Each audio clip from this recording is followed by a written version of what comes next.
So here is the final answer to the eternal conundrum whether viruses are living or non-living. The answer is simple. Virus eludes our definition of life. In other words, our definition of life is not complete enough to classify virus into living or non-living. As we know, virus needs a host cell to survive, to replicate, and to mutate. But that doesn't mean that it's not living. Many living parasites do require a host cell to survive. Now, whether virus produces energy and molecular materials that other living things produce, the answer is not clear. In the sense, virus actually eludes our definition of life. It's probably alive in a manner which is not understood by science and human beings at this point of time.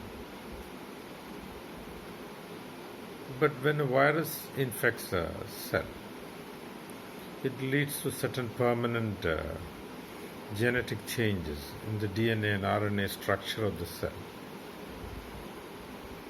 which is not something which goes away. It's a permanent genetic change.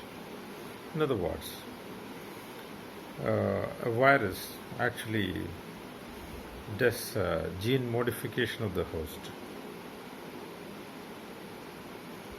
On the whole, it seems that the virus is an organism which is living in a sense that we do not understand, and it's capable of changing the life of the host forever, genetically. It's possibly a mechanism to change the genetic code of the host. Now see, science and theology has to blend at some point of time.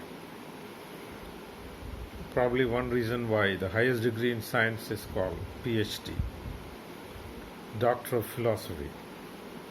Because in the case of viruses, again, it seems science and theology is to blend.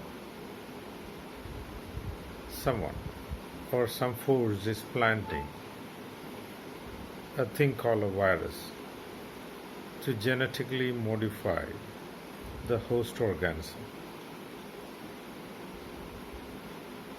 Who or what that force is debatable. Science does not have any answer for this. Theology has an answer. Is done by God's own hands. Extremely puzzling, isn't it?